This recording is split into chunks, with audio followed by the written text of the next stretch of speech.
Yeah.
Ladies and gentlemen, boys and girls, children of all ages, citizens of crypto land, welcome back once again to another AMA with myself, TheGobOne, aka Ryan.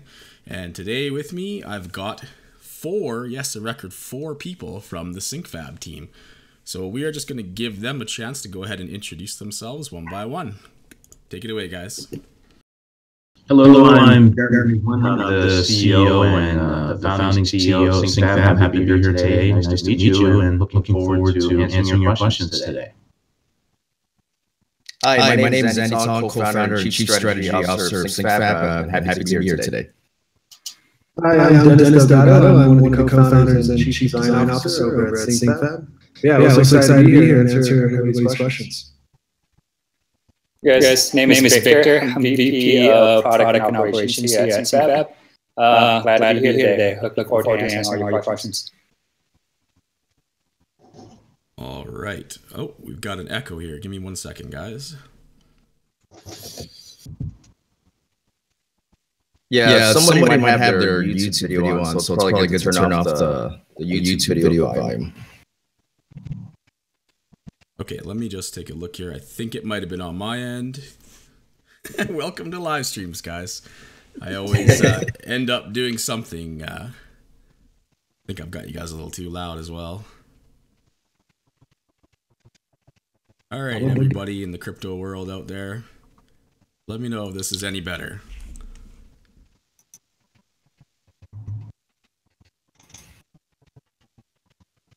Yeah, it's crystal clear on my side. Yeah, it looks, I'm hearing you guys perfectly too, so it's got to be a setup on my end. Ah, no echo. There we go. Perfect. Sorry about that, guys. All right, you guys will notice Dennis wasn't on the thumbnail. He was just a late addition, so no slight against him. But as you guys know, if you've seen these before, if you haven't, I like to read the TheGobOne disclaimer to let you guys know that what you're seeing here is not investment advice or anything of the sort. So I will read through it now. This is not financial advice. I'm not a licensed or professional financial advisor. I have not received any compensation of any form for this interview. This allows me to maintain integrity and conduct a fair and unbiased review. Any comment or statement on the value of this company's token or its token sale is solely the thoughts and speculation of myself and does not reflect the company's views in any way. Okay, so they're still saying that there's an echo from you guys, so let me just double check on my end here. We will just go ahead and throw the thumbnail back up, guys, and get this figured out. Give us a couple minutes here because I'm sure it's on my end. Okay, no worries.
Yep, welcome to live streams. There's been many live streams where I just mute my mic and talk for 2 minutes at a time, and my entire chat will scream at me. All right, guys, we're back. Let us know how the echo sounds. Let's maybe just do super fast intros again really quick, just like first name and title. Okay, just unmuted myself. I am Jeremy Goodwin, the founding CEO of SyncFab. Nice to speak to you all again. Hi, my name is Andy Tong, co-founder and chief strategy officer of SyncFab, and pleasure to be here. Hey, everybody. I'm Dennis Delgado, co-founder and chief design officer. Happy to be here. Victor Nguyen, VP Products and Operations at SyncFab. All right, it's everybody's saying it sounds okay now. Perfect. All right, guys. Okay. Technical difficulties aside, that was on my end, by the way, guys. You guys know I always screw something up on the live stream, so I have read my disclaimer. Let's dig right into it. I don't know who's going to take this one, but let's start with what is SyncFab? Give me the elevator pitch.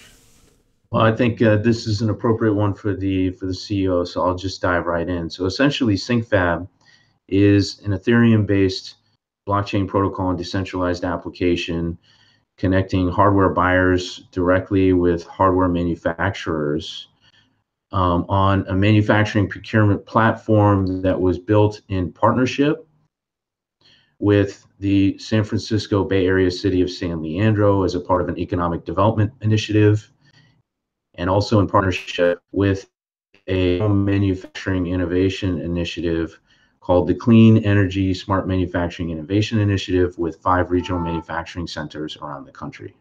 That is SyncFab. All right, perfect.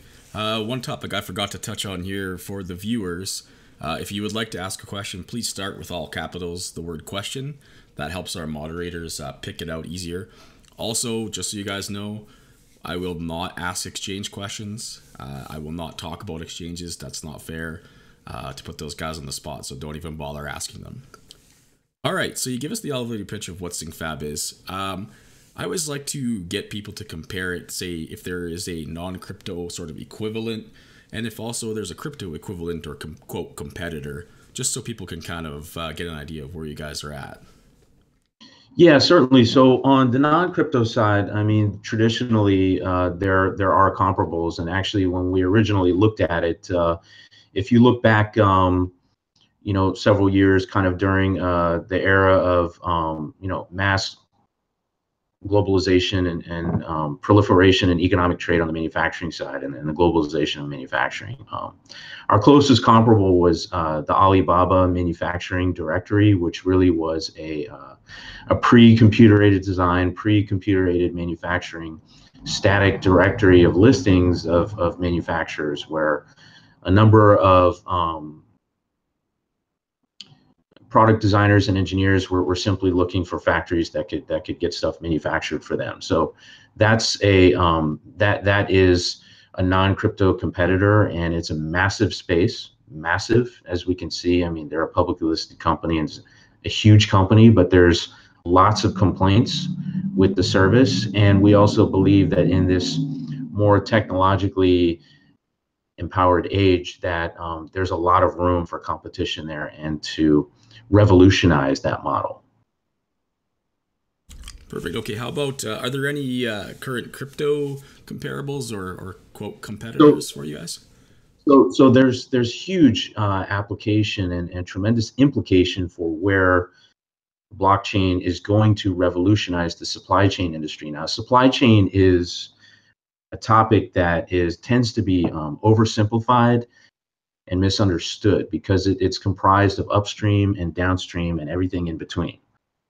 So upstream, you're really looking at the lion's share of commercial value on the hardware manufacturing side. Downstream, you're looking at things like logistics, shipping, third-party logistics companies primarily, and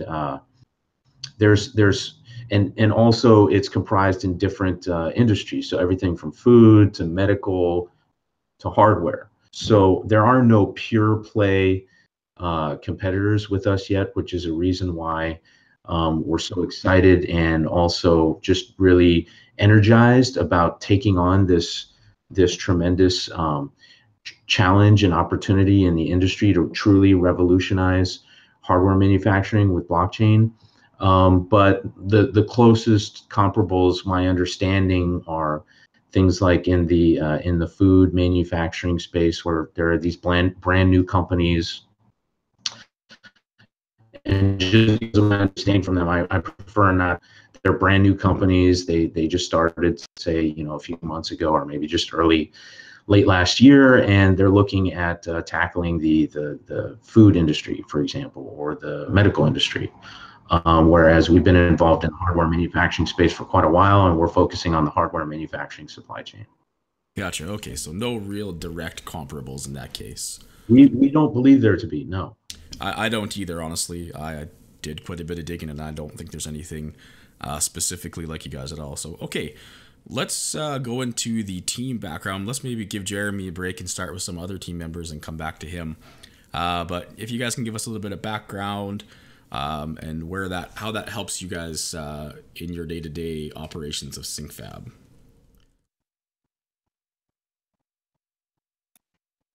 So who'd like to start off? Maybe I think Andy would be a good. Yeah, I'll take care of this one. So currently, I'm Chief Strategy Officer. I've been involved with SyncFab since 2013. I'm actually one of the first seed investors of the business. Jeremy and I pretty much started this business together back then.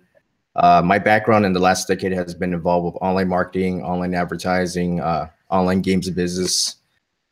I'm also an angel investor to many private startups, and also I'm very involved in the blockchain space since 2013. So overall, in a nutshell, my involvement is to help accelerate the growth of SyncFab in the core business in manufacturing and also in blockchain. Awesome. All right, who's next? Yeah, I'll go next. So my role at SyncFab, as my name implies, is Chief Design Officer. So taking care of all the pretty graphics and things you may see online, as well as the whole UI, UX flow of the website, kind of interacting with different users that come by to see how we can increase and better optimize how people are interacting with our service. And my background is actually industrial design, which kind of pairs well with SyncFab. And I was working in the kind of design, internet, web design products for going around like 7 or 8 years prior to kind of working with SyncFab at the beginning when the idea first came to fruition. But yeah, it's kind of walked all different type of points of views, from art gallery space to design work. So it's kind of been an interesting run to see how this plays into blockchain and the evolution of industrial design. Absolutely. Sounds good. All right. Who have we got next here? I can go next. Victor here. So my role at SyncFab is just pretty much in charge of product and operations. So overseeing and making sure that all departments are in cohesive and that we need to do. And because of that, I've been told throughout my career, kind of been the jack of all trades, and that's because of my diverse kind of background. I was educated as a civil engineer.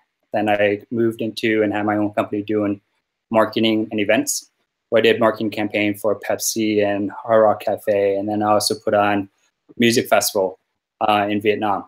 So from there, I jumped into tech because I was so heavily involved in it. I had my own consulting company where I managed 3 developers, and we did web apps, phone app, mobile apps.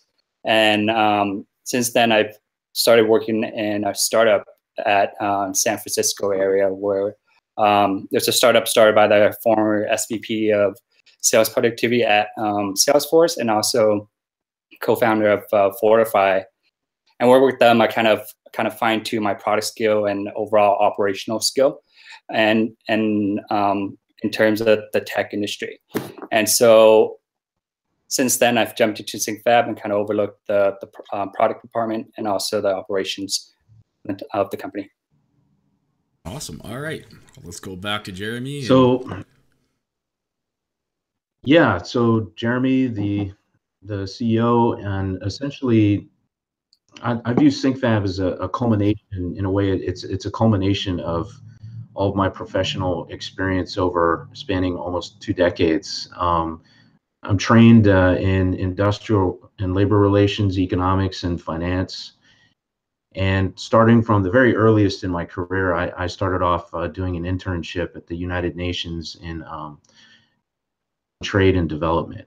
So from my very first experience, and then later spanning over time, working in China in manufacturing and finance of manufacturing and the industrialization of China from the number 12th economy to now the world's number 2 economy, I've seen how critical it is to implement new technologies on manufacturing technologies and the impact that it has on economic development and on consumer design preferences and the empowerment of global consumers, and as well as the implications that it can have on the global environment. So I left my prior position as the president and chief financial officer of a NASDAQ listed company in the infrastructure manufacturing space out of Beijing, where we worked on prestigious projects like the high-speed rail project around China and the U.S. Embassy and various embassies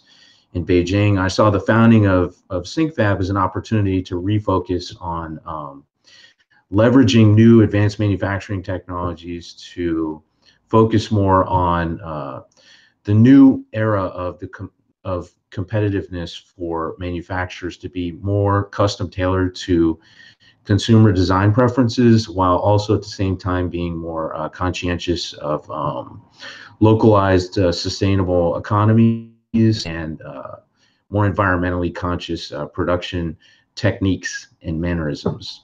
And the other, so I met Andy over 10 years ago, almost 15 years ago. Interestingly enough, when he was junior to me, but he was, very impressive in his skill set and what he was doing at the time. He's evolved over time, as has our friendship and as our business relationship together, but he's always been very skilled and visionary on the programming side. So we were working in telecom value-added services at the time in Hong Kong. He was very early mover in the gaming space, which later parlayed into the development of blockchain and Bitcoin. So our efforts have always been informed by these early movements in the blockchain space, and he's been instrumental into our evolution in formulating and figuring how blockchain can be applied in the manufacturing supply chain space. So in its early days, before blockchain really was mature enough or had widespread enough acceptance by the industry, we were always evaluating, whether or not there was some compatibility there. And then earlier on last year, when we saw more acceptance, that's when we really started to look more deeply into the application of blockchain in the manufacturing supply chain space, as well as Dennis's skill set, as he mentioned, in the industrial design area, and really bringing like a fresh younger perspective on how the evolving market is looking at the design of consumer products in the space, and making our product as intuitive and easily usable as possible for a very diverse, both in terms of age and demographic, designer and engineer background. Dennis is key on that, and he's been very helpful. And then, of course, Victor, with his broad experience in really bringing together different teams to work productively towards rapidly and in a efficient and agile manner deploying the product. Perfect. Okay, so that covered a lot of the stuff here on my little format sheet. One thing I did want to quickly touch on is maybe some of the advisors or key advisors that you guys have. Okay. Yeah, I mean, we're very fortunate to have a fantastic advisory board. I mean, we're very privileged and humbled to have many of them working with us. So one, of course, is Gil Pancina. He likes to talk about his background, and he has an amazing background, being an early mover and supporter of PayPal, as well as eBay. And he is an experienced venture investor with IDG, which was a very influential and major investor globally in the media and technology space, and more recently with Ridge VC. There's also Michael Jones. I'll give Andy an opportunity to speak about Mike Jones, because Andy was instrumental in making that connection. Andy, maybe about Jones. Yeah, thanks. So Mike Jones is like a really good advisor to our company. We have regular meetings with him about strategy, the industry, ways to approach things, how to scale the business. Michael himself has been a very successful serial entrepreneur and investor to startups, and so he's like the best you can get in an advisor. He has the business experience and success behind it, along with the crypto business as well too. He has his own fund now, blockchain science, and tremendous guy. We've made it pretty far with a lot of his help, and he's one of the advisors that has been instrumental to our recent success. And then there's also Michael Wong, who Andy made the introduction to. He's a cybersecurity expert with the Japanese MUFG Bank, and manages a large team of cybersecurity professionals. So he's been advising us on the security of our protocol and of our platforms to make sure that everyone's contributions are protected, as well as the future security of the platform as we develop the blockchain technology in tandem with what we've built and what we're building. We also have an iPhone design engineer, Chris Chang, who's been with Apple for a number of years, and he's a very experienced entrepreneur. We have Mark Crone, who's an experienced international law expert and the partner of his own law firm, Crone Law Group.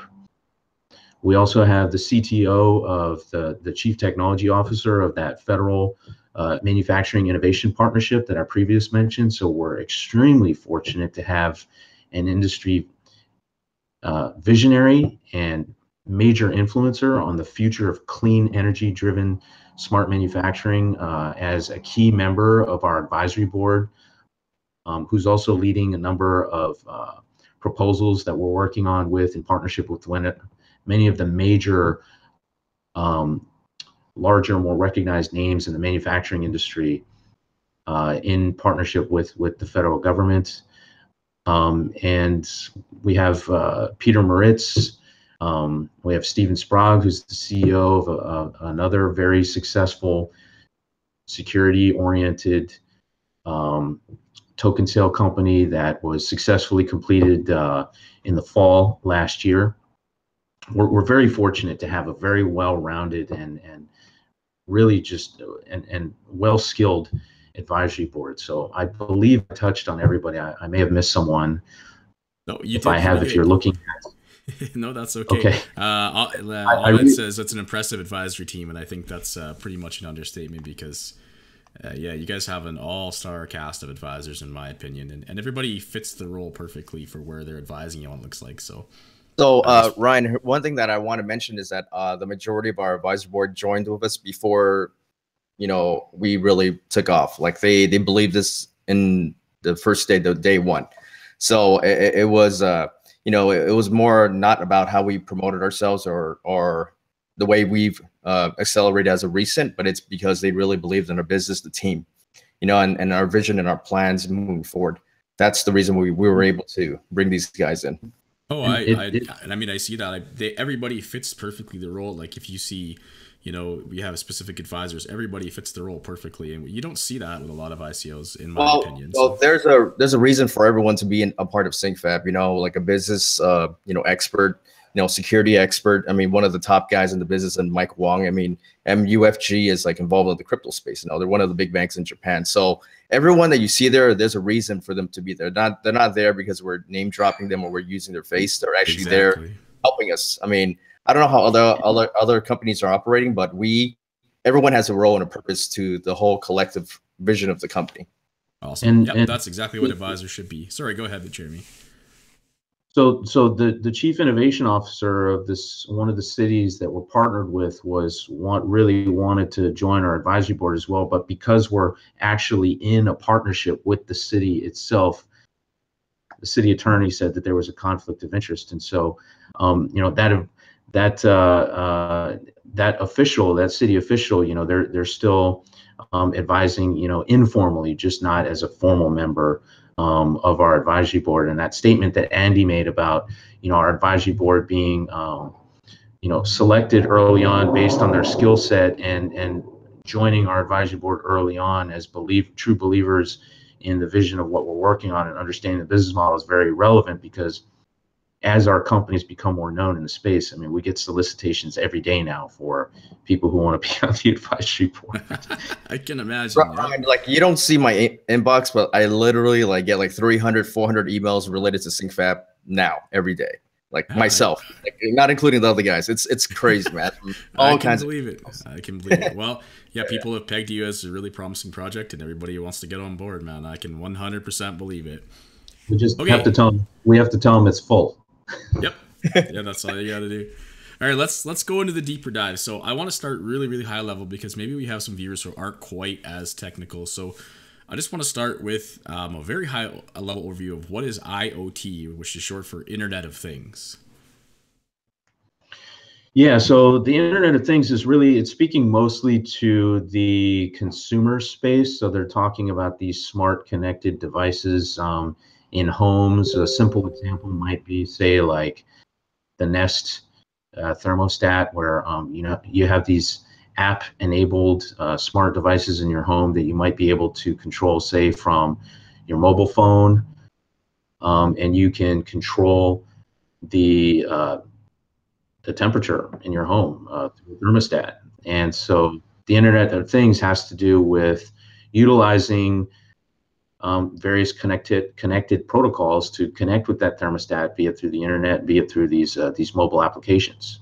And it refers really mostly to a retail-oriented audience or the consumer space for these smart homes, smart connected devices, smart cars. Gotcha. Okay. Now, to layer on top of that, what is the IIoT, which is Industrial Internet of Things?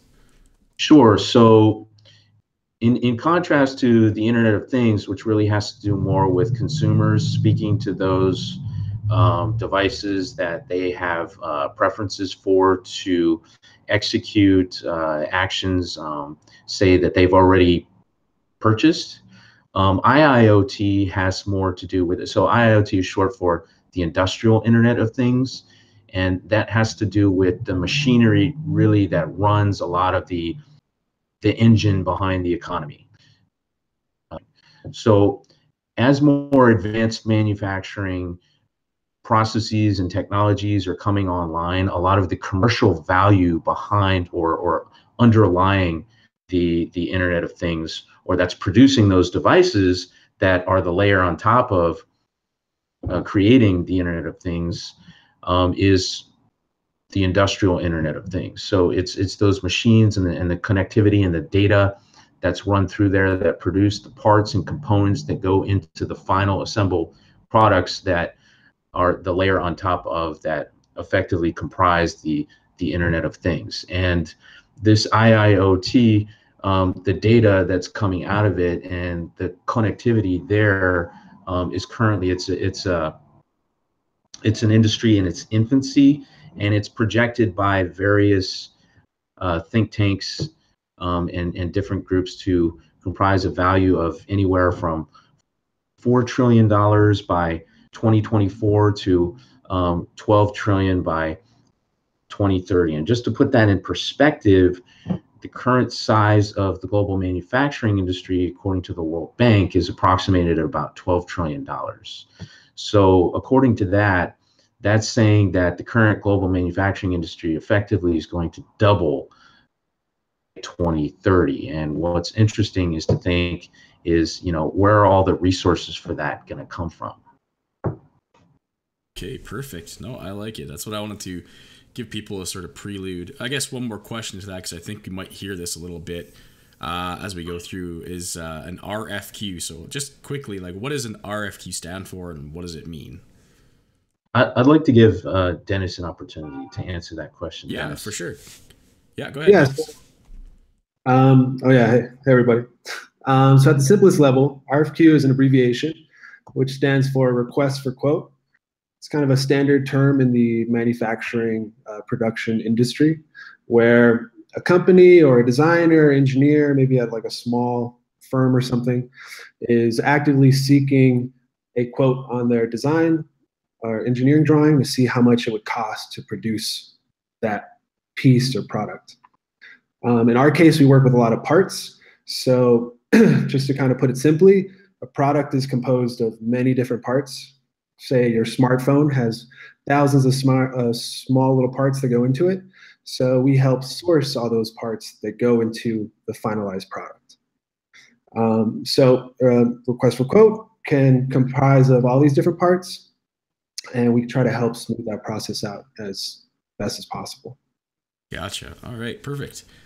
Okay, I'm not sure who's going to tackle this one, but this is where we get into, because this is where we go into what are the problems you guys are tackling, right? The decentralized SyncFab system is tackling a plethora of problems by the looks of it. So I kind of wanted to go, not quickly, but touch on each individual problem as it is. And then further down the line, we'll get to how SyncFab can sort of alleviate or make that problem easier. We'll start with the high costs of procurement. Yeah, so I think in order to understand this, you need to look at, just because I'm looking at, the way it was laid out, kind of the format.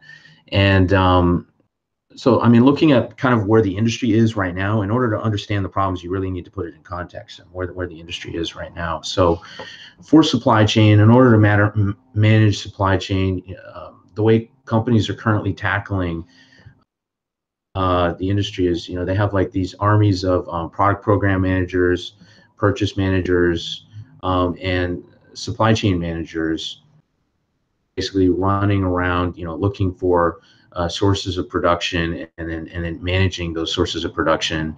And even in this day and age, relying on phone calls, miles driven, emails, really to handle that myriad of processes. Right. And this is someone's specific job, right? Like you would actually be a procurement manager. Yeah. And which is, but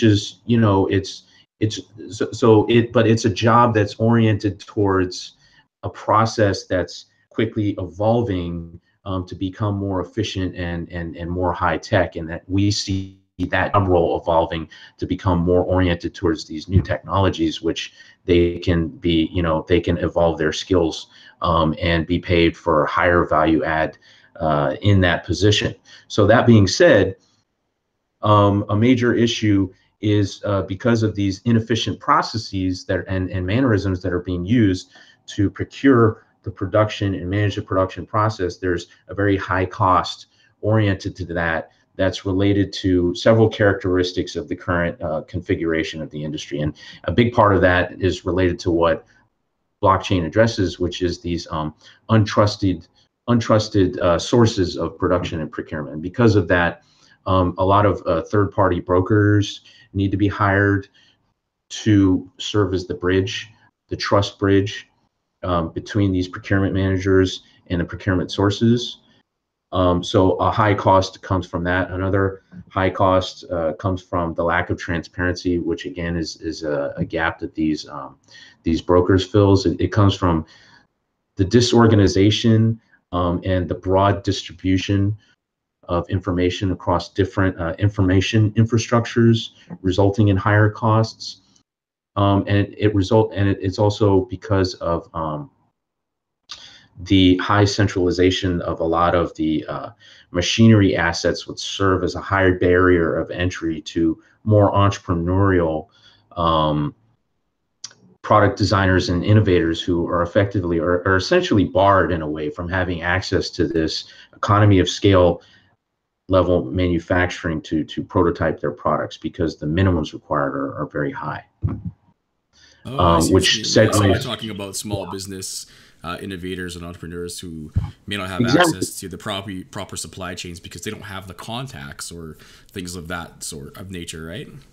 Exactly. So, I mean, as you know, when we were tackling this issue in the industry, we were looking at ways that not only can the process for the larger manufacturers and the medium-sized manufacturers, who have made their way, but they're not quite large yet, they can further streamline the process using blockchain technology for more efficiency, but also at the same time really empowering the true innovators who are, the future movers of the industry by giving them greater access to, this democratized manufacturing as well. Okay, so yeah, that's actually if I can chime in. Yeah, I just want to, I always thought, it leads into my sort of next question, but I pictured this as sort of like the industrial use, big companies, but it seems like the market is sort of the other side, where you're targeting people who would not have access to those supply chains, contacts, etc., that would, or would be extremely expensive to do so. So you're targeting that to make it cheaper for them, right? So yeah, so just a simple example, because I mean, like I mentioned before, there is kind of the Alibaba model, and we work with the Chamber of Commerce here in the city, and they're really about connecting people as much as possible and trying to make local business more accessible. And so you have these online lists and directories, and for the really proactive entrepreneurs, you've got the Google directory so that they can jump on Google and kind of look for people, and that's really the industry where it's at today. But when you jump on the phone and you call these factories and you're trying to get them to answer, usually like a secretarial answer or, depending who's available at the time, and they're trying to get a quote for a job. I won't get into critiquing really like the stylistic differences between businesses and how that happens. But, as many entrepreneurs can attest to, I mean, good luck getting that quote. I mean, we hope that they get it, but it's extremely difficult under the current format. Really, it has to rely on that inside introduction from somebody who has a relationship with the manufacturer. If you were able to find them to begin with, and if you had that relationship begin, someone who knows them to make the introduction, and then from there, it's a very lengthy process of getting them to take the time to tool up and believe in your product, based on projected, sales for your product. And so we're really looking to streamline that whole process. Gotcha. Yeah, just go ahead, Dennis. Yeah. My own personal experience, because when I first met Jeremy, when this idea was still in its infancy, probably just a pad scribbled on what SyncFab could be back in 2012, late 2011, working at some kind of hardware startups at the time. And I had a similar role to what Jeremy was talking about, where I was physically going out, seeking these different manufacturers for the companies that I was working for, seeing what's around locally, going through a number of Google searches and directories, countless phone calls, and just hours spent on the road or on the phone, trying to figure out if these different places or manufacturers can produce the type of products that we wanted to make. And it was just a real pain in the butt, and a lot of time wasted. And you never really knew what the quality or the end product you were going to receive was, or hopefully you knew somebody that worked with that individual in the past. There wasn't really any vetting that happened. So it was a very manual process that had to undergo. So it was actually perfect timing when Jeremy and I kind of linked up and started figuring out what SyncFab could be and the kind of impact that it can make in this space. Okay, yeah, that's, I guess, where my knowledge gap is I never really realized the barrier to entry for small innovators or people who want to just part a certain amount of, or source a certain amount of parts would be so extremely high. That seems kind of insane to me, but I can see the role where you guys are fitting in more and more now. So, okay, let's and also Ryan, to add a little more color. Sorry, not to elaborate too long. I think some of these details are important, for the broader audience to understand. But it's like even the medium-sized manufacturers, because of the production volume and because of the attention span that's required from these currently, quote, unincentivized manufacturers, where the incentive for the quote currently doesn't really exist beyond the hope of winning an order. Even the medium-sized manufacturers, for the most part, a lot of them are squeezed out from access to the production when they need it, just because a lot of it is being hoarded or monopolized by a lot of the larger manufacturers. And really? Okay.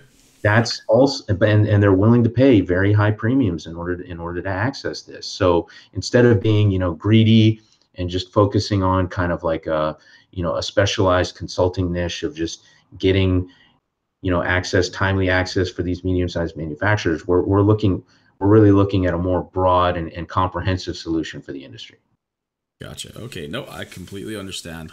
That's good to hear, because I want this is the time for you guys to sort of clarify, and I mean, I may get it wrong, so if I am missing some points, absolutely feel free to step in and clarify what I'm saying. So let's go. Like, my one question was that I thought at first it was big business to big business, but that doesn't seem that this is the case, right? You said the medium to the lower end guys who just need to have stuff sourced and don't have the contacts, the money, the time, etc. So. Yeah, no. So this is a good area to kind of clarify our audience, right? So I mean, on the buyer side, that's a very general and that's a very generalized and simplified name, which is necessary, for communication on the product side. But that basically encapsulates everybody from a product program manager or supply chain purchase manager at a larger or medium-sized manufacturer.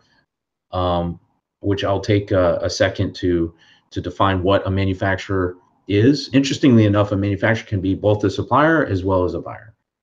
So what I mean by that is, simply put, you have three types of manufacturers. You have brands, which don't necessarily get involved in design or production. That's someone, say, like a shampoo manufacturer or a soap manufacturer. You've got brands who are also designers. So that could be someone, say, like a phone manufacturer, who will design the phone, they'll engineer the phone, they have a very strong brand attached to them, but they outsource all of the manufacturing.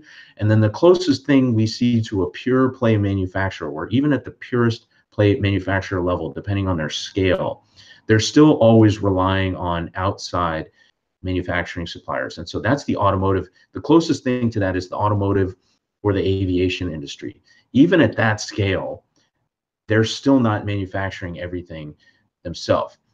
So on the buyer side, we have everything from these supply chain purchase and product program managers at these scale of manufacturers, down the gamut to, say, sort of like a school fab lab or a school laboratory, as well as product designers, individual product designers, engineers, and innovators at the entrepreneurial level or at the startup level. So these encapsulate our buyers. So the P2P versus B2B reference we see really as spanning the gamut. And if we're truly successful, we'll be equally, servicing both of those audiences. Okay, so a lot bigger than I thought. So, all right, let's. I kind of want to go to, because a lot, people at first, I didn't get it right. What is the role of the token in the ecosystem, and why is the token important? Maybe, I don't know if you want to walk through like the typical procedure, or do like a high level overview of the token to start? But I guess what is the MFG token role in the entire ecosystem? Sure. So in its simplest form, right, I guess when people were initially looking at the tokenization of particular industries and the implementation of blockchain technology to revolutionize those industries, a lot of it was focusing on creating an incentive where an incentive did not exist, right? And so one area that we see as being key to competitiveness in the manufacturing supply chain industry is the ability for those supply chains to respond quickly for things like just-in-time production, rapid design iteration. These are all keys to the competitiveness of the manufacturing supply chain industry now and going forward. And the greater response time capability of those supply chains is becoming more and more critical. So that being said, taking a typical RFQ process right now, various approaches, but the most predominant is just throwing out a request for quote to a manufacturer, and the manufacturer will essentially quote the job, depending on its complexity, taking anywhere from half an hour to half a day, or sometimes half a week. Shoot, sometimes even half a month. And the implications of that time have effect both on the manufacturer themselves, their productivity level, as well as the ability of the customer to churn out the product in the timeline that they need. And so really what we want to do is incentivize a more responsive supply chain. How do you do that? Well, by creating an incentive for them to be more responsive. The way they're responding currently is on the prospect of them winning the business, as well as those relationships that I mentioned, you know, recognizing kind of pre-recognition of who that customer is, and that they have a reasonably good, you know, prospect of winning a nice sized order after that. So what we want to do is remove that bias in the process, and we want to compensate those manufacturers for time that they're taking out to you know, ingratiate the customer and give them this information, this critical information that they need in order to move forward. So the MFG token is incentivizing the supply chain to be more responsive, and creating a new income stream for those manufacturers on top of their existing business model, which is this new economy that's being built out as a part of the blockchain technology implementation. So, you know, you've got the existing traditional economy layer, which is valued in, say, in fiat, and then you have this new economy that's being built on top of that in order to accelerate the implementation of these new technologies in the form of an incentive layer that's empowered, that's driven by this token. Now, another thing that our token does, so our token will essentially incentivize RFQs, something called an ECR in the supply chain, which is called an engineering change request. So after the order is put through, more often than not, those engineers, you know, they have additional tweaks or requests to refine the product production process, and that requires, you know, additional modifications. And so that should be incentivized. You have reorder timelines. So because of the changing nature of operational costs, material costs, labor costs, machine costs, energy costs, usually when a quote is thrown out there, it's good for, say, like 30 days. And what happens more often than not is a customer will order a product, and when it's finished, they'll just kind of sit on it and maybe wait another 6 months or a year. Well, wouldn't it be nice if after the manufacturer already tooled up and configured the production process for a particular component to be able to run that order again, so that the customer can be able to, you know, have additional backup. So those tokens can be used to incentivize shorter reorder time periods within the validity of that original quote timeline, and various other areas which I won't get into now. But in the simplest form, it's that. Now, in addition to that, it has to do with the security and the accessibility on the blockchain of those records that go behind that part production, which has to do with part lifecycle management. And this is more oriented towards identifying, you know, the authorized user for access to particular information. So we see the functionality of the token as being very dynamic, but in its essence is going to be adding this incentive for a more responsive supply chain. Okay, perfect. So to kind of lay it out, so orders would still come in fiat, right? Like an RFQ would come in for fiat, and then say if you needed a job done faster, you would incentivize with the token, and maybe put more tokens to incentivize it being done quicker. Does that sound right? Yeah. So the token, the incentive for the RFQ is basically we're making it a requirement. So whereas the industry is currently just taking it for granted that these factories are going to take time out of their day to quote a job, and we're basically just discounting the value of their time, not even discounting, just saying it's not worth anything.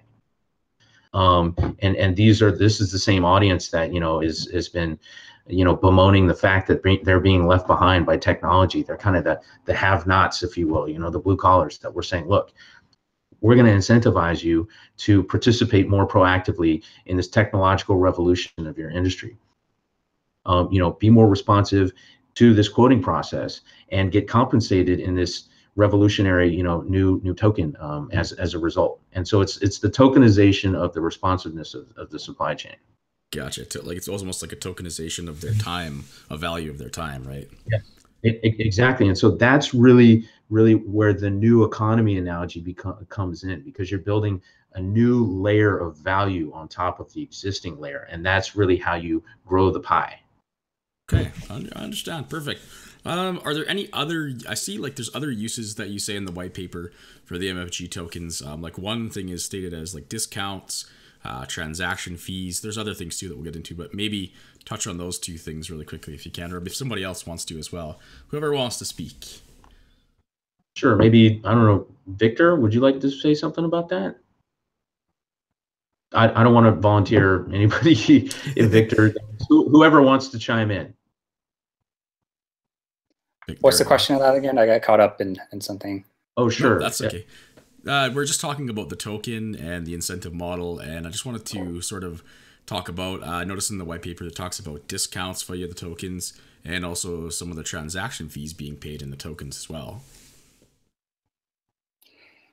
Yeah, so an issue with the token, like Jeremy mentioned, it's we've just to kind of say it my own way, kind of just gamify it. We using the token to gamify it to kind of incentivize both the buyers and the manufacturers.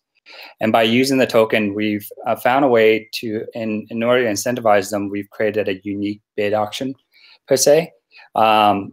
Process within the blockchain, using the blockchain and also the DApp, in which the buyers can, let's say they want to get a part produced, then they create an RFQ.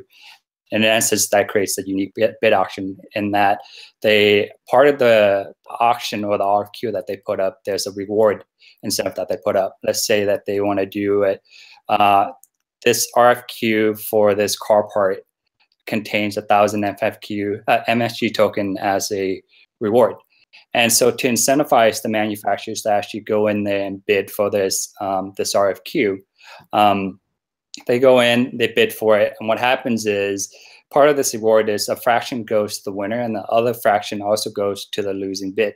And this is our idea of incentivizing these manufacturers, because oftentimes when they don't, typically how it works now is when they don't respond to an RFQ, it's like they're very leery of the buyer in terms of, is this a serious transaction or not? Am I going to spend my time to produce this quote for them? Am I going to be rewarded or incentivized for it?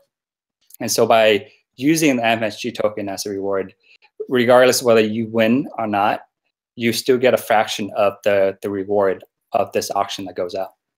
Oh yeah, and then so their time, right? Like you're at least giving them some kind of value for the time they're spending looking at this, even if they don't win. Okay, awesome. Yeah, sorry, go ahead. Yeah, and that in essence is it creates a network effect within the system, because these manufacturers are getting rewards back, and they're holding on to these MSG tokens, which they can in turn use to reward future buyers, or to use in future bids that they put out. Like I can actually use this reward and actually knock down the quote that I give out, right? So it causes a network effect. What goes around comes around. Oh, and it's like a circular economy then, right? Exactly. It's a whole ecosystem in that it takes care of itself, and people are incentivizing each other and encouraging each other and creating this competitive nature, which all buyers and businesses kind of thrive on. And for them to keep going, keep using the system, and keep going after these rewards and keep offering these rewards and getting it back in return. Awesome. Okay, so while I've got you, Victor, the other uses I saw for the MFG tokens in the white paper were maybe something down the line. I'll just list them off here, which were replacing current payment rails/solutions, payment for contractors, and payment for delivery services. So my question, I love that idea, but my question I had for it was, do you foresee regulatory or legal issues? Because someone getting paid in these tokens is technically getting $0 in fiat, right? Yeah, so I don't believe that Victor should or Victor's should answer that question. Now, when it comes to regulatory issues, yeah, I mean that's an area. It's a new technology, right? And the entire space is being revolutionized by this technology, and comments were made as recent as yesterday. Mm-hmm. On the implication, the widespread implications, and the reception of those innovative implications for industry, and the progression that it's going to bring as well, from the U.S. government. So I mean that's news. People can read that. It was very clearly indicated that they're receptive to that. Obviously, there's still areas of uncertainty as to how exactly that's going to play out, whether or not it's going to be a regulation that impedes the innovation, which we don't foresee in the U.S. at least, because that's very un-American. We don't see that happening in a lot of the more entrepreneurial or innovative economies around the world. Those that say maybe more anti-entrepreneurial or more that could play out differently. We're not sure, but we're always going to be here, supporting them. But initially, it's really about the focus is creating that incentive where an incentive does not currently exist, and then enabling the security features, of the blockchain technology, where so much efficiency and streamlining can be had. In terms of replacing and then layering that new economic value on top of the existing economy value, so that we can double the size of the global manufacturing industry to be mirrored, clone, in the IIoT space by 2030, doubling $12 trillion. Where's all that resource going to come from? So, for sure, I can appreciate that. Like, I guess this is sort of a mishap on my end, because this question I put in there actually before yesterday, after having watched the hearings and things that went on yesterday. I probably wouldn't have asked this question, to be completely fair to you guys, because it seems like you just said they're not here to stifle innovation. So this is probably an issue that you guys won't, well, we hope we won't face, and I'd be very surprised if you do face it. So. But that's what's so amazing about, that's what's so mind-blowing, about the technology, and how it just continues to more rapidly accelerate innovation, is at the same time it's enabling, and it's using its own features and functionalities to allow us all to innovate more quickly. And I don't think that the regulators, necessarily want to, for legitimate innovations, they don't want to interfere in that process. Yep, I would agree. Yeah, I would agree 100%. So. All right, let's, I've got a couple of points I want to make, and then we'll move into the community, through this stuff. But currently the SyncFab web platform, does it require any KYC or AML checks at all? Yes, there's very thorough AML and KYC checks. I mean, that's what's so critical to, the quality in and then quality out from, sort of the permissionless to permission-based environment. I mean, that's the earliest stage of really vetting our users. So there is KYC and AML in place, which is compliant with current regulatory requirements. Yeah, so okay, we do have KYC. Yeah. Awesome. Okay. Do you guys, I mean, I'm not asking specifically, but I would guess the answer is yes. But do you have like anti-fraud measures in place on the system? Yes, there are anti-fraud measures in place. That's very important to maintaining the integrity of data, both in the current framework as well as in the blockchain component. It's a part of that process of vetting the data. So we have our current measures, and we're also exploring additional security measures that will be implemented on top of that. Perfect. Okay.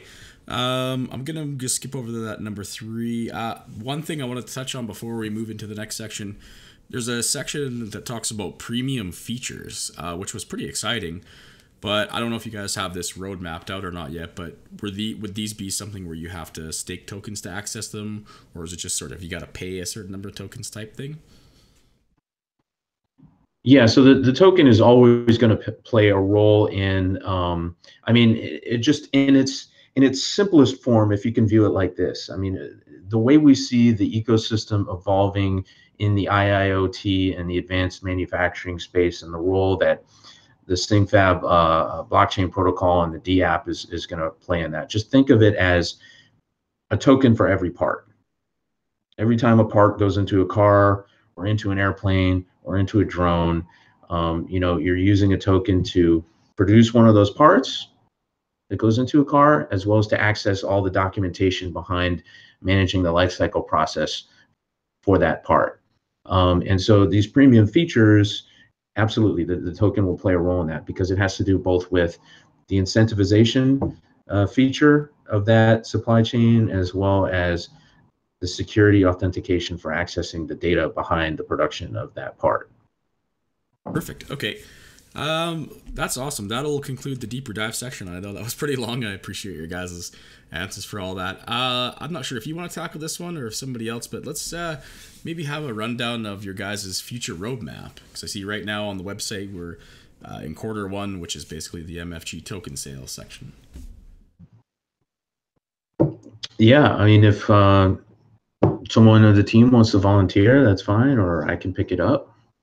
Yeah, I can chime in. That's no problem. So yeah, right now, I'm assuming if you have the website pulled up or the white paper, we are currently in the kind of token pre-sale phase, getting ready for our main token sale coming up, as well as working on the MFG integration into our current 2.0 platform. So we do have a platform, and that can be accessed at syncfab.com. Not to confuse it with blockchain.syncfab.com. Those are two kind of separate environments. But currently we're working on integrating kind of a wallet system into the current platform, and we should be on track to meet the kind of milestone that we have marked on our roadmap. And then after that is really diving deeper into the smart contracts roles, into how it's better tailored to the purchasing needs of a buyer and the manufacturing needs of a supplier. Okay, so it looks like, yeah, Q2 is integrating the token, right? And then you guys are sort of iterating on that, and adding in sort of those premium features, et cetera, that type of stuff, right? Yeah, that's currently what the team is working on, including myself and our CTO and a couple other developers that are helping us out. We're currently kind of in full deep and working on the UI, the UX, as well as the back end integration, all that, making sure it's primed and ready to go for that milestone date. Perfect. Okay, let's move into the partnerships. And one of the questions that I had from one of my analysts here was, you guys list the city of San Leandro, I think that's how you say it, and its Chamber of Commerce, Office of Civic Innovation in San Francisco, and the U.S. Department of Energy as partners. Can you just sort of, I don't know if you can, but touch more on that relationship? Yeah, of course we can. Of course we can. We're happy to. So, I mean, because this is really like a new area. People wonder, how is business partnering with government? And obviously, this is, viewed in different lights and different shades. And so this kind of thing happens more often in countries like, say, like China, where they've had more coordinated collaboration and cooperation, if you will, between government and industry. And so this is an area that, the Western world has evolved, to see some of its benefits, but ultimately it comes from, government wanting to better understand, its society, and it continued. So this comes in the form of what they call civic innovation. And how can they better understand, the needs and requirements of its people? And so, like in the West, for example, we've kind of squeezed the manufacturing space. Sorry, I'm just giving some context, background to the partnership. They kind of squeezed the manufacturing space between these international, trade regulations, and then requiring, these fair pay requirements at the same time, and then squeezing them in between. So the government wants to show that they both support the innovation of the industry, and that, they're making an effort to kind of meet industry and their economy, halfway. They're going to help them with solutions. And so as a part of that, the city of San Francisco's mayor's office started an initiative which has now become a national and global initiative in partnerships through a number of more cities in the U.S. and cities around the world, on a smart city initiative to create more connected cities that's more engaging, with their citizens.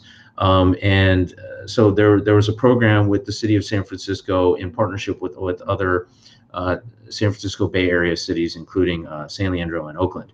And so the city of San Francisco invited SyncFab to partake in that partnership from an economic development standpoint, which was perfect based on our focus in the manufacturing space. So essentially, we're serving the manufacturing industry with a model to improve their business, find them more business, and better streamline the industry on the supply chain side. So we formulated that particular solution with them, and most of the manufacturing in the industrial space resides in the East Bay, in the Bay Area, particularly in San Leandro, just because of the cost of real estate.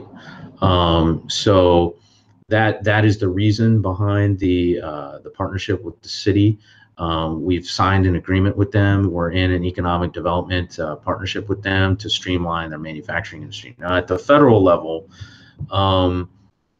it was part of what they called the National Network for Manufacturing Innovation. It was a federal initiative that was endorsed both by the Department of Energy and the Department of Commerce and the White House.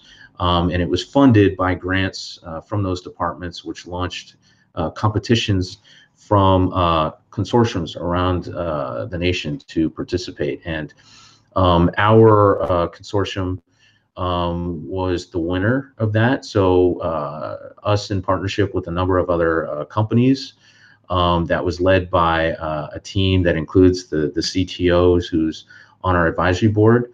It's a partnership directly with or directly under the auspice of the Department of Energy, focusing on clean energy solutions, smart manufacturing solutions, to innovate in the manufacturing industry and to make it more competitive and efficient. So that is the partnership with the Department of Energy. It's within that framework, within that context. So it's a little bit difficult to explain because it's a fairly complex and intricate organization. But our participation in it gives us access to those critical relationships, really, to innovate in the manufacturing space, and which allows for the conceptualization of the pooling of data, which is going to drive the future of smart manufacturing, which currently only exists in siloed format in individual companies, which is not accessible on Google, and creates this kind of neutral environment as for the early stages of figuring out how we can pool this data while protecting it at the same time, securing the commercial secrets of individual manufacturers, but at the same time allowing for access to that pooled data for big analytics to drive the optimization of process manufacturing across company and across industry. Awesome. All right. Let's move into the post ICO marketing plans. Do you guys have anything in place for that you can touch on? This would be a great area for Andy to speak to if you're primed up, Andy, which I know you always are. So what you guys are seeing now is more of a continuance of our marketing plans post ICO. We see this as a long-term endeavor. We've been around since 2013, so We're not going anywhere. If anything we're doing, we're going to be amplifying what we are doing that currently works. We partnered with a renowned Cohen Marketing, which is one of the top firms for marketing. We're partners with Influence Logic. We're partnering up with a reputable PR firm actually that's going to be finalized this week. But this is a long process for us, and you guys are going to be hearing a lot of consistent updates from us, original content from us, a lot of these AMAs, interviews. Jeremy will be traveling the world, speaking at manufacturing conferences and blockchain conferences. So you guys are going to see more of us. A lot of updates, and so just be ready for it. Awesome. Yeah, I think that's what the community likes. They like steady updates, right? Everyone's addicted to crypto. They need their fix on it. So we got that locked down, from social media, everything. So a lot of what you guys have been seeing is pretty much the hard work of our team. We rarely outsource anything. We just been flooded now with requests and partnerships that we've had to partner with companies to amplify our efforts. But from day one to now, it's pretty much been blood, sweat, and tears from the team. Victor, Dennis, Jeremy, myself, and the rest of the team that you've seen there, and our advisory boards and our supportive partners as well too. So everyone's really working hard, to get the vision out, the message out of what we're all about. Revolutionizing manufacturing with blockchain. That's really what we're at, and we're fortunate to be one of the first movers in the blockchain manufacturing industry as well, which is another reason why we're gaining the traction. But the fact that we have a long operating history and proven team and partners, that really helps us as well for marketing. Absolutely, yeah. And to complement what Andy said, as far as those. It's also, we see it as like an educational process for not only for the crypto industry, but also for the manufacturing industry as they get their arms around the blockchain technology, which they're so excited about. A good example of that is like Mitsubishi inviting us to come and present to their senior management when they were looking for a solution, and the only solution they could find was us, because we're the only movers in the space currently, and which they they compensated us for to educate their team. That in these, so we currently have plans to attend conferences and present and speak for this month, next month, all the way through to the summer. And so our schedule is quickly starting to pile up, so that it's getting difficult to accommodate additional requests. But we're quickly filling out our presentation calendar for the year. It's important to note that we do not pay to speak. Currently, the industry is dominated by these sponsorship-oriented paid speaking slots, which we believe to bias the content of presentation accordingly. We do not pay to speak, and we've always been invited to speak on the context of our expertise in the industry, and we will continue to do so. Perfect. Yep, that's what I love to hear, and I 100% agree. That's why I never ever take anything for the AMAs I do, because the bias is just instant the second you do that. So I can appreciate that for sure. Okay, so the token sale, I think you guys' main sale comes up on February 15th. Is that correct? Yes. Okay, and it looks like yes. You guys are... the main token sale comes up on February 15th. And so that's a date that, we're very excited about. It's not that far off, February 15th. Awesome. Okay, and it looks like you guys are raising $30 million US. Is that correct? Or looking to raise $30 million? Yeah. So the feature, the functionality of the smart contracts, they're pegged to ETH for the Ethereum blockchain smart contracts, and so that's currently pegged at 33,000 ETH. Of course, the value of ETH, continues to fluctuate in the form of US dollars or fiat. And our timeline, our build out costs are in, fiat. So it was at $30 million. Oh, okay. I see what you mean. I'm seeing it now. Oops. I'm just updating your score here, and I messed up. Okay, so 33,000 ETH is the hard cap. Yeah. I think there's really nothing else we need to touch on than token sales / metrics, unless you guys can think of anything. But let's actually move right into the community questions and see what we've got. All right, so from Jay Smee, SyncFab will operate on Ethereum via smart contract. With the scale of the industry that SyncFab is targeting to serve, could transaction volume be a potential issue in terms of scaling on Ethereum, a platform which has had issues with scalability? How does SyncFab intend to prepare / mitigate for such issues in the future? Great question, by the way. It is a great question, and it also requires context, because I think, in the blockchain industry right now, it's very trendy and it's very in vogue to kind of, want to compare Ethereum vis-a-vis these other, new blockchain protocols, which, everybody has a lot of, new solutions to issues like transaction speed, transaction cost, and, who's going to do it better, and Ethereum versus another protocol versus building your own protocol. But at the end of the day, it really comes down to scale.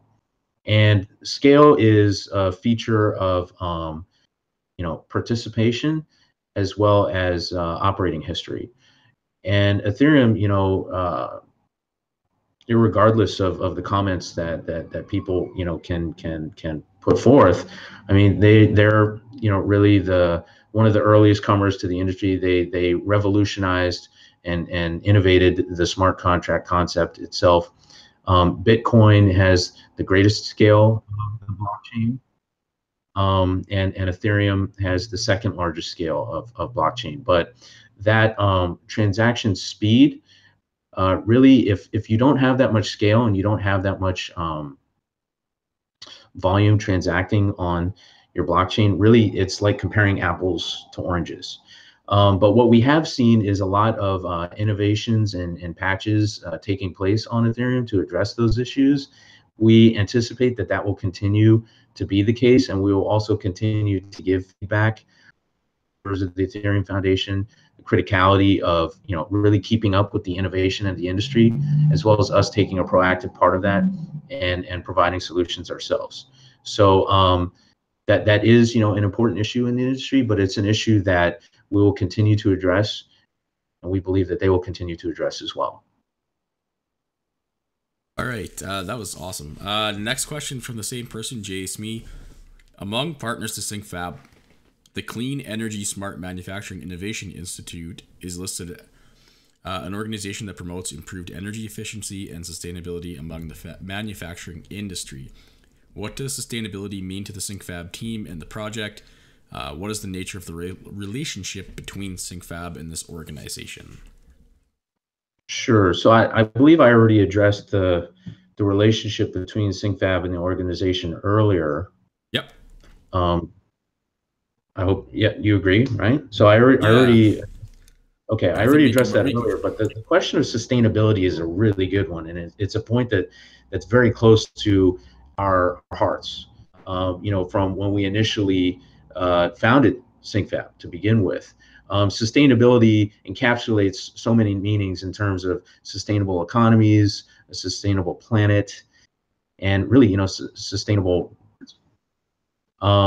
So, that can be put in the context of reshoring, localization, environmental consciousness, and sustainable economies, which we believe has a lot to do with kind of like the multiplier effect of economies, really in terms of supporting jobs and increasingly so in the context of these new economy layers being added on top of existing economy layers. But one area where I think we can all agree globally is that, the planet is shrinking, the population is exploding, and the last thing we want to do is continue to mass produce these kind of general, these generally designed and generally produced products with no concern for how they're going to be, how they're going to impact the planet afterwards. And that speaks to really the traditional outsourcing model, which was an extension of the rapid globalization and outsourcing of manufacturing, where I'm going to outsource the production of this part out of sight, out of mind to the lowest producing bidder in implementing whatever dirty production practices. And as long as I didn't see it, I didn't care how it was made or what it was made with. But through the localization of the production practices, we see that as being more in the consciousness of the manufacturers themselves, as well as the customers and the buyers, and certainly the end consumers of those products. And so people would ask, as by extension, well, by implementing this technology, aren't you really making it easier, to outsource the production somewhere far away? Now, because of the competitive nature of manufacturing and because of the greater desirability preferences of the end consumers for more customized design and the rapid design iteration requirements of the manufacturing supply chain and the necessity for more rapid response and just-in-time production, as well as the prohibitive costs of transportation for long-term distance and shipping, that we see this technology is going hand in hand and in tandem with the localization of production lines, so that U.S. manufacturing will be the most competitive for U.S. markets. Chinese manufacturing will be the most competitive and relevant for Chinese markets. And so the sustainability, both from an eco-conscious level as well as at a sustainable economies level, will only be further advanced through the implementation of this technology. Now, how does that parlay into the partnership with the Department of Energy? The Department of Energy has a new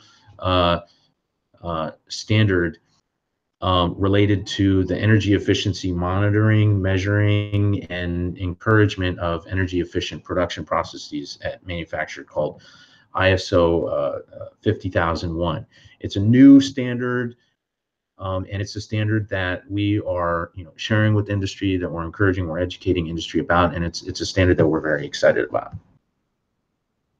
Awesome. All right. No, that answers that question 100%. I love it.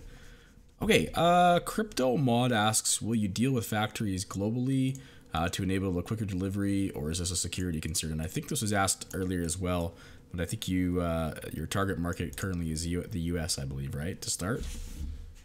So when we founded SyncFab, so personally, individually, I mean, I have a long track record, working in the global manufacturing space. Before China, I was working in Europe for a period of time. And so, there is like a groundwork of, manufacturing network relationships there. There are,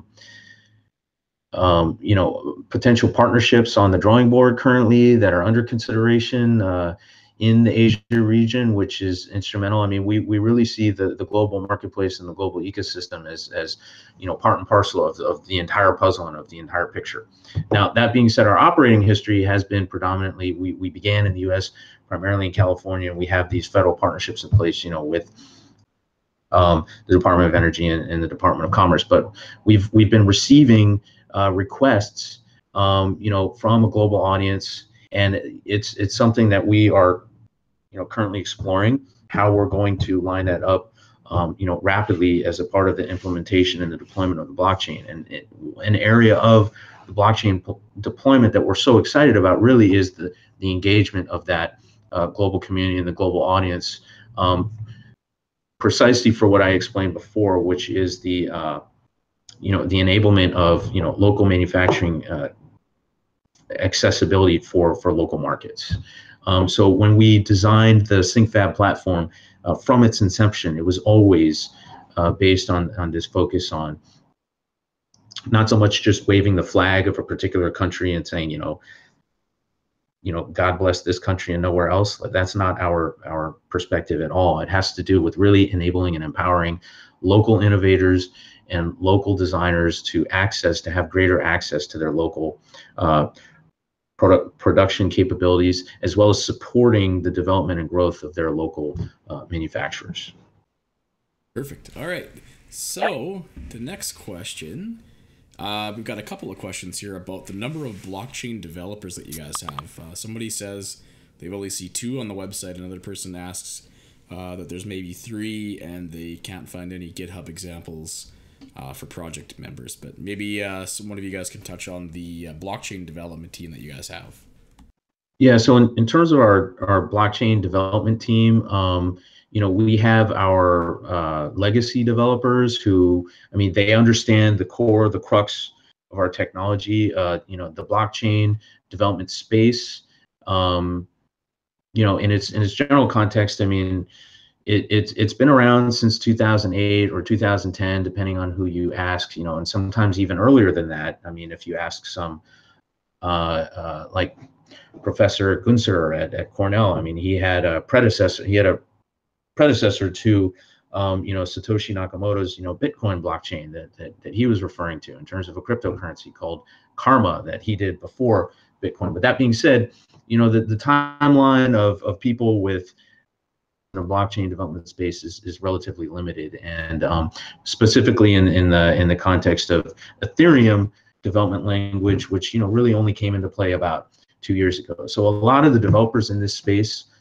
are self-learners. They're people that have been developing for a year or two, and really what it requires is a very proficient developer in Java-based languages and image-oriented languages, so that they can understand and piece together the language that comprises behind Solidity, in addition to whether or not you're going to be looking at developing your own blockchain protocol. So our developers are extremely proficient coders, and because of that, they have been developing their portfolio of efficiencies in the blockchain space, and they're very strong at this point. Now we have a pool of developers that we do not list on the website, for good reason.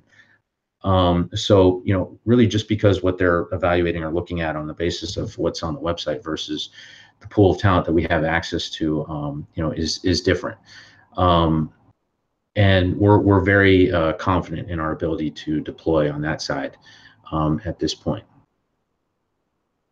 Awesome. Okay, so one person asked here, I'm trying to see if I can pronounce their name properly, but okay, how much have you raised so far in terms of funds? I'm not sure if this is a question that's better for Andy or not, but could you tell us how much you've raised so far?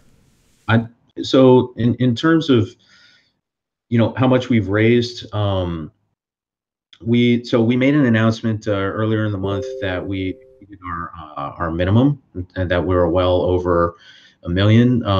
People have been looking at our at the Etherscan and whatnot, and kind of analyzing that, and I understand it's an important question, and people want to understand that, but it's for reasons that we've been counseled by legal and whatnot. I mean, we're essentially on track for our caps, and the caps that we meet are going to impact really which roadmap milestones we hit. But we had some very favorable press that came out recently. It was we like to cite independent sources because it's interesting how they get their information. I'm very curious as to how the industry kind of speaks internally, and who they're sharing information with, but it's an interesting pointers in that direction, and according to them, at least, we're meant to hit our funding roadmap ahead of schedule. So I'm very curious to see how that plays out. But we're very thankful of the support that we're getting from our growing community at this point, and we're really relying on your we're really relying on your support and the spreading of the word, and as well as you, Ryan, in coordinating this AMA to help us meet our goal faster. This has been a key and critical part and component to meeting that funding roadmap. Awesome. Well, glad to hear. I appreciate that. Dom Green asks, is the company currently profitable, and if so, what is the revenue and source, and if not, what's the business plan? So the company is currently profitable, and the revenue that we have is sizable and continues to grow. So when we answer this question, it's the thing is that in the context of a token sale, we've been advised that we have to be very careful from not affiliating ourselves with a security, and that question is more oftentimes asked in the context of people who are investing in securities. And when our customers come to us, anywhere from an innovator to say even someone like a Tesla, That's not a common question that they ask. Really, usually it has more to do with what are your capabilities? Are you able to execute on, the quality control requirements that we have for this particular part within this particular timeline for this particular volume? And those are areas that we answer them, to the affirmative. And so we have that scale.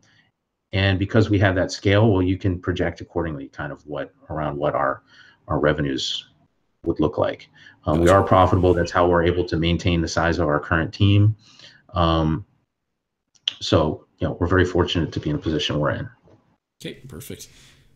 Robin asks, MFG industry, or the manufacturing industry, has had steady growth in 2017. So will it not be hard to pitch this to get manufacturers on board to adopt this when they are dealing well as it is? I think you've already touched on this enough throughout. I mean, it's a huge time and money saver at its baseline, and it opens up to a much, much broader market. And so layering that new economy on top of the existing economy, which is what we're so excited about, and which the blockchain community is so excited about, and it's really that prospect of, enlightening and opening the well, not enlightening, but really just sharing and manufacturing industry about really these additional efficiencies that are going to help them improve their business even more and incentivize them further. Perfect. Yeah, and exactly. Participate in that revolution.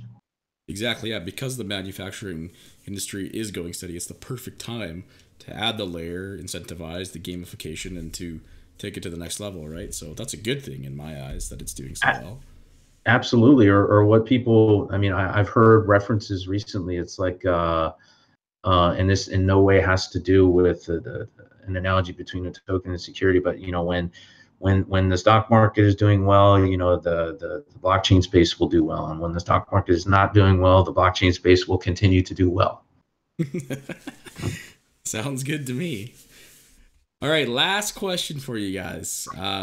Does the system account for or validate whether the quote is associated with a GSR or other similar contract? So does the smart contract validate? Yeah, the system. I'm guessing he means like the platform, the SyncFab platform. Does it account for or validate whether the quote is associated with a GSR or other similar contract? I'm not sure what a GSR is. I'm assuming he's talking about refunds. So like refund. I'm assuming that's what it is. 'Cause it's kind of a term used in shipping a lot, but I could be wrong. Yeah. I'm not sure what a GSR is. So. So I mean, like acronyms get thrown around a lot, and so it's good to add clarification there. But in terms of the capabilities of like the smart contract, we're going to make those features as robust as possible. Certainly, not only the data validation, but the qualification validation is a critical component thereof. And the good thing is, because we've already built the existing platform on the traditional industry requirements as they have been up until this point, obviously that will continue to evolve, that they're compatible with the input parameters that are called on by the smart contract or that are requested as a requirement by the supply chain purchase manager or the industrial designer to be a feature of unlocking the contract value of the smart contract. So whatever the requirement may be, that as long as it's an existing or evolving industry requirement, that will be accounted for in the formatting of the smart contract for the purpose of calling the requirement from the supplier or requesting that by the buyer. Okay, so it looks like SP, who is the asker of the question, is clarifying. I guess GSR means government contracts. So in essence, he's asking, does the system account for or know whether the quote is associated with a government contract at all? So in terms of whether or not it's associated with the government contract, I mean, at this point, we don't have like, even though we're in a federal partnership, we're in these smart city partnerships, the level of preference that we give really is just comes in the form of, you know, business focus on development. So, you know, emphasizing economic development and the connectivity of the cities. It doesn't necessarily come in the form of preferential rates or anything like that. Now that may evolve in the future, but you know, that would come more in the form of certification. So GSRs, you know, may have additional certification requirements that would serve to distinguish the requirements of the contract, and usually that comes in the form of defense contracting. So something like ITAR. ITAR certification is one of the most stringent certifications in the industry, and that is a feature that we do allow for a current requirement. Yes. Okay. Wow. Okay, that's good. All right, this is it. I think that's all the questions. Yes. Is that it? That is actually it. I want to thank you guys. It's actually been over an hour and a half, which is awesome. I cannot believe it. It's gone by so fast. I'm going to give you guys a chance. I'm not sure who wants to make it or if all of you, but this is where I give you guys a chance to make a closing statement before we close off the AMA. Well, before I say anything, I'd like to give anybody else the opportunity. I mean, I don't want to overspeak, you know, the team. I love sharing the vision, but at the same time, I mean, we are an equal, just like in the blockchain, you know, we're really about calling on the global community. I mean, we have participation at all levels in our company as well. So if anybody wants to chime in, now's the time. Yeah, I like to just thank you, Ryan, and your entire team for setting up this AMA. This is actually our first official video AMA we've ever done. So we're glad to have this under our belts. We look forward to many more future AMAs with you know, other partners. Another thing I like to say is thank you for the continuing support from our MFGers, you know, our SyncFab supporters. Please, you know, spread the word of our vision. You know, we can only grow with your support. Really appreciative of that, and we won't let any of you guys down. We're here to bring power back to the industry, back to the people, you know, revolutionizing the manufacturing industry, the blockchain industry. We're here to make a big change. You know, we're here to solve real problems for everybody. So, you know, really appreciative of everything today, and thank you very much. Thanks, Andy. Thanks. I didn't realize this was your guys' first AMA. That's I appreciate that. I had no idea. Yeah, I mean, we've done a Facebook AMA with the team, but not like an official with an actual moderator. So well, this is like, and also this is like one of our first not sponsored, unbiased. Are all about to answer all the questions and the confusion or anything that someone might not be clear about. So super appreciative that, you know, we were able to do with you today, Ryan. Yeah, absolutely. Yeah, thank you very much for having us. And yeah, so wrapping up, or in conclusion, also, yeah, thank you again, Ryan, for setting this up. Thank you, everybody who's listening today, for your support and your involvement. Whether you're participating, you may have already participated, or you're considering participating. One area that we're so excited about is, you know, given the power of the current capability with computer-aided design and computer-aided manufacturing, it's really able to empower all of you to have an opinion about the design that you want to see going into the product that you're buying at an Amazon or on the shelf at the store. And because of that, you know, we're working on to revolutionize and democratize access to economy of scale manufacturing at the precision part level, that you know, you're all eligible candidates, you know, accordingly. And so, you know, whether or not you have a prototype design idea yourself, or whether you just want to support the revolution of the industry and this new compensation and income stream for manufacturers and the blue collar guys has been until now left behind by technology, that this is the opportunity to do so. And on their behalf and on our behalf, we thank you for your support. Perfect. Awesome. All right, guys, thanks so much for your time. It's it's been about an hour and 40 minutes, which is a record. I appreciate you guys taking 2 hours out of your day to come by and answer and clear up as many questions as we can throw at you. So I will let all of you get back to it. And again, appreciate the time, and thanks for coming on. And thanks for making me your first AMA. Yeah, thanks for having us. No problem. Anytime. Appreciate it. Take care, everyone. Guys. Good day, everybody. Bye-bye. All right, guys, that was the AMA with SyncFab.